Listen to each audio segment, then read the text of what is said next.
My toxic trait is watching 10 TikTok videos and thinking I'm a braider when I'm a nail tech. But for real, watch this until the end and let me know what you think. But first, if you like this content and want to see more, make sure you're subscribed and following me on all of my social media platforms at Olaya Beauty for all things beauty. So my initial thought was to do bigger sections so I wouldn't be here all day. But then I realized that the size of your sections have a lot to do with the fullness of your hair.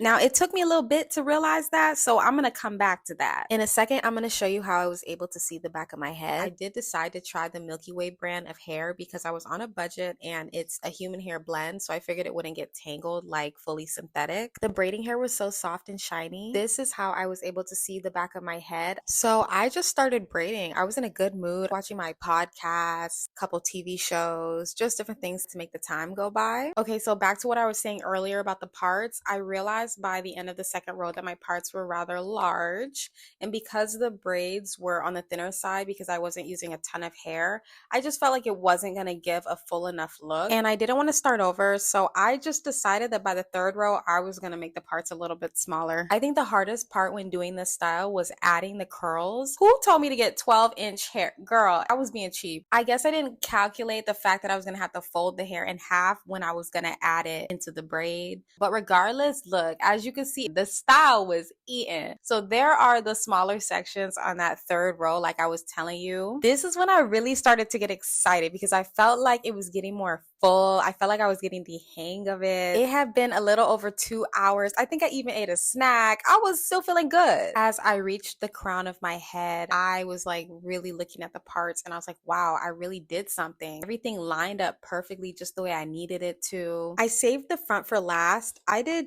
tribal, or do you call them feed-in braids? Let me know in the comments. I was so proud of myself. I almost called it a night and was like, you know what, I'll finish the rest tomorrow. But no, I finished the whole front. I had to split the curls from the braiding hair and I wrapped the braiding hair around these rods. And then I heated up my hot water and I dipped them. I realized that these rods were way too big. Luckily, I had some other rods laying around from my state board test, and I just re-wrapped the braiding hair around those rods, re-dipped the hair in the hot water, and the curls came out way better. Oh, and I forgot to tell you guys that I used a razor to shave the ends of the hair. Now you can see me cleaning up the remnants from the tornado that flew around my room. Hair be everywhere, in your booty crack, in your toes. Anyways, it took me 7 hours to do this style. Let me know in the comments how you think I did. If you're a braider and you can give me any tips, I will gladly take them. Make sure you're subscribed and following me on all of my social media platforms at Olaya Beauty.